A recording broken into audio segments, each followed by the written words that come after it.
Hello, boys and ghouls and non-binary creatures of the night. I am your host, Jessie Wolff, and I'll be reading Edgar Allan Poe's The Telltale Heart. True, nervous, very, very dreadfully nervous, I had been and am. But will you say that I am mad? The disease had sharpened my senses. Not destroyed, not dulled them. Above all was the sense of hearing acute. I heard all things in the heaven and in the earth. I heard many things in hell. How then am I mad? Hearken, and observe how healthily, how calmly I can tell you the whole story. It is impossible to say how first the idea entered my brain, but once conceived, it haunted me day and night. Object there was none, passion there was none. I loved the old man. He had never wronged me. He had never given me insult. For his gold I had no desire. I think it was his eye. Yes, it was this. One of his eyes resembled that of a vulture. A pale blue eye with a film over it. Whenever it fell upon me, my blood ran cold, and so by degrees, very gradually, I made up my mind to take the life of the old man, and thus rid myself of the eye forever. Now this is the point. You fancy me mad. Madmen know nothing. But you should have seen me. You should have seen how wisely I proceeded, with what caution, with what foresight, with what dissimulation I went to work. I was never kinder to the old man than during the whole week before I killed him. And every night, about midnight, I turned the latch of his door and opened it. Oh, so gently. And then when I had made an opening sufficient for my head, I put in a dark lantern, all closed, so that no light shone out, and then I thrust in my head. Oh, you would have laughed to see how cunningly I thrust it in. I moved it slowly, very, very slowly, so that I might not disturb the old man's sleep. It took me an hour to place my whole head within the opening so far that I could see him as he lay upon his bed. Ha! Would a madman have been so wise as this? And then, when my head was well in the room, I undid the lantern cautiously. Oh, so cautiously. Cautiously, for the hinges creaked. I undid it just so much that a single thin ray fell upon the vulture's eye. And this I did for 7 long nights, every night just at midnight. But I found the eye always closed. And so it was impossible to do the work. For it was not the old man who vexed me, but his evil eye. And every morning, when the day broke, I went boldly into the chamber and spoke courageously to him, calling him by name in a hearty tone, and inquiring how he had passed the night. So you see, he could have been a very profound old man, indeed, to suspect that every night, just at 12, I looked in upon him while he slept.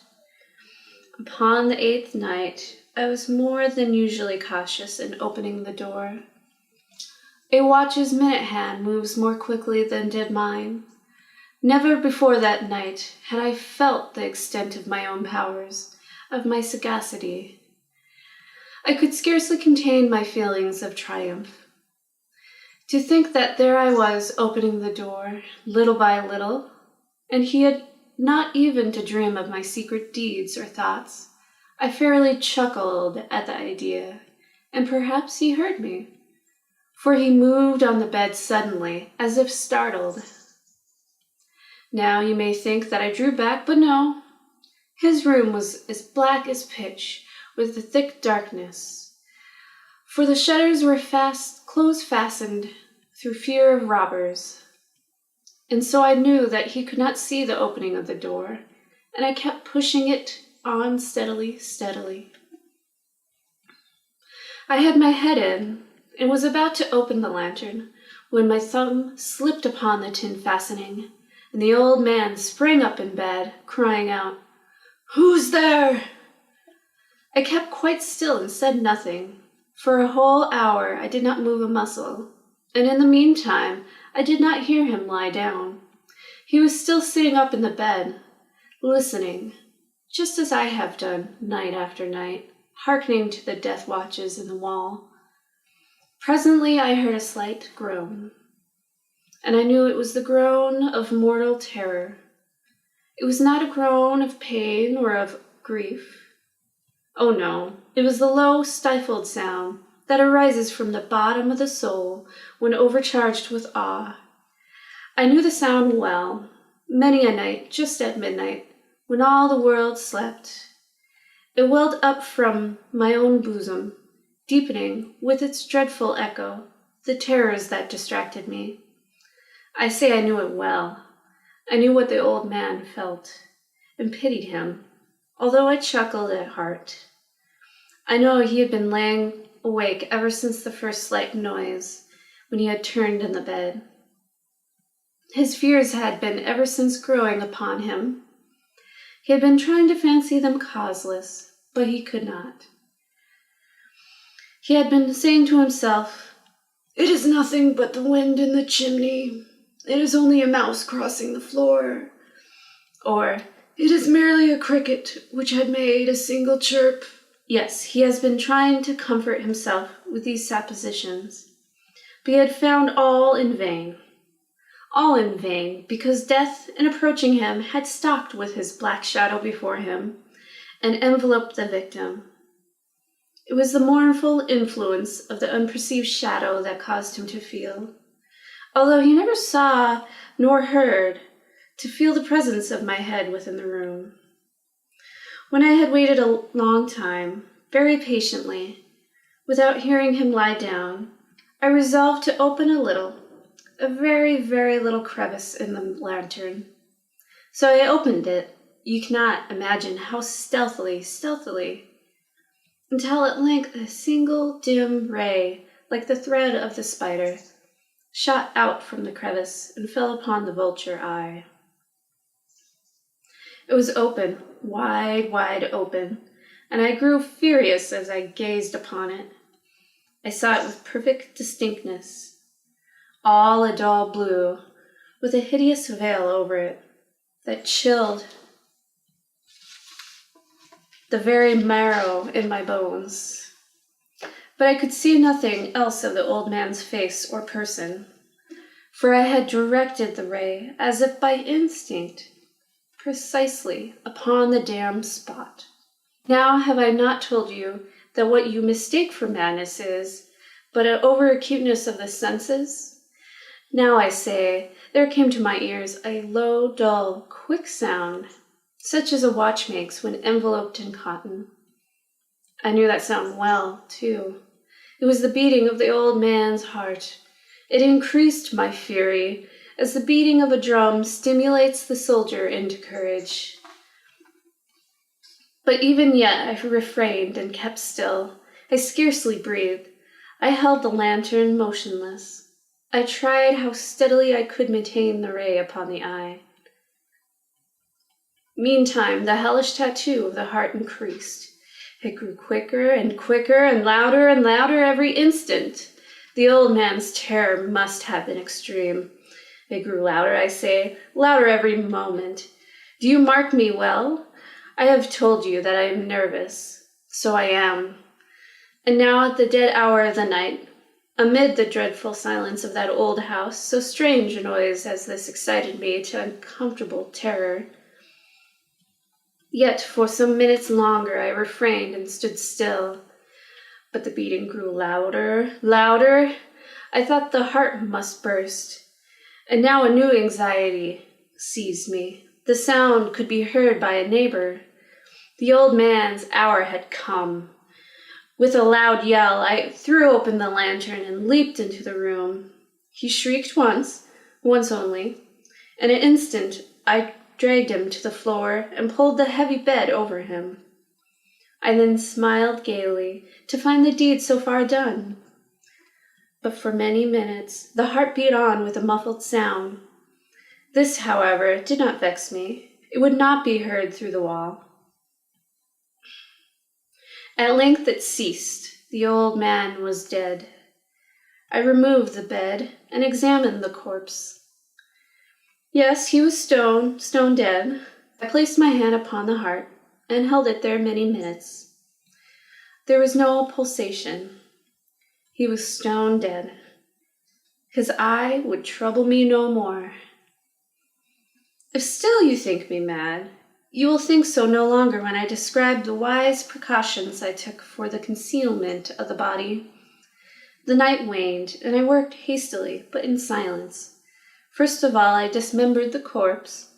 I cut off the head and the arms and the legs. Then I took up 3 planks from the flooring of the chamber and deposited all between the scatterlings. I then replaced the boards so cleverly, so cunningly, that no human eye, not even his, could have detected anything wrong. There was nothing to wash out, no stain of any kind, no blood spot whatever. I had been too wary for that. A tub had caught it all.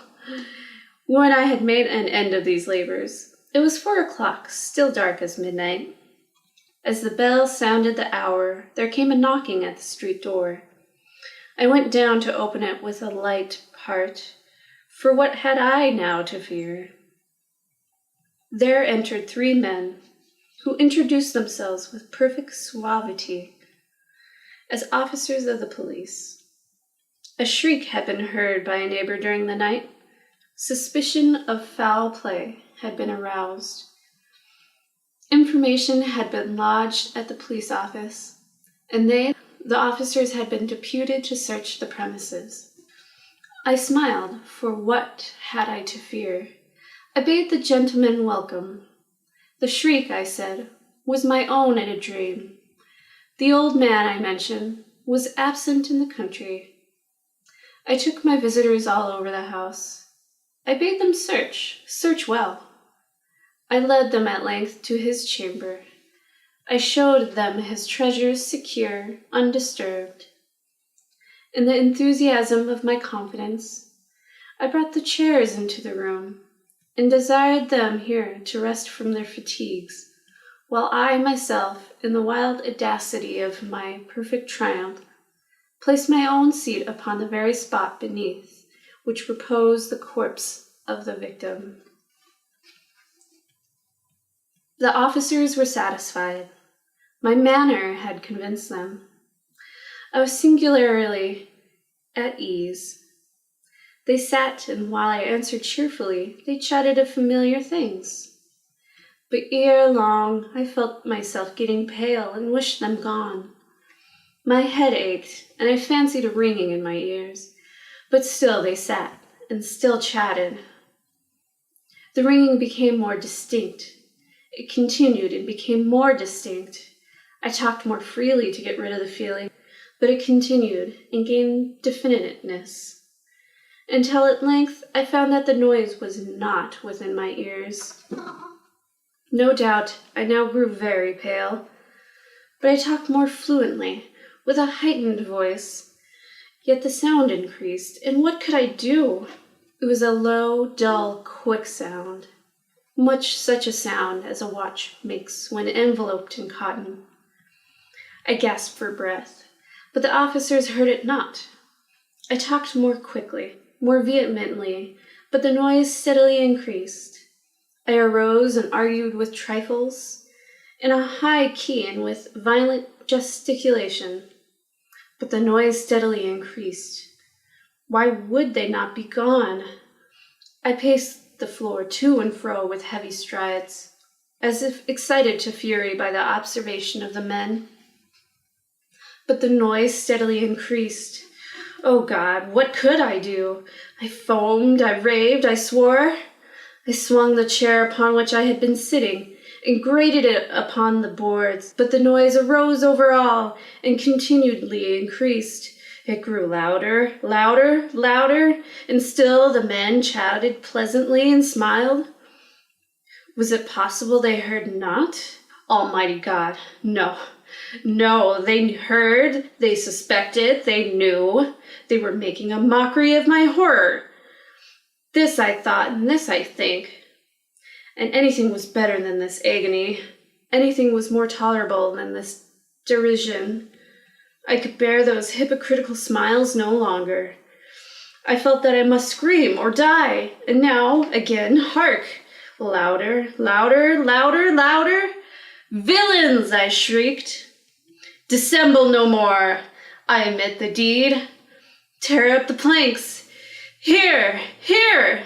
It is the beating of his hideous heart.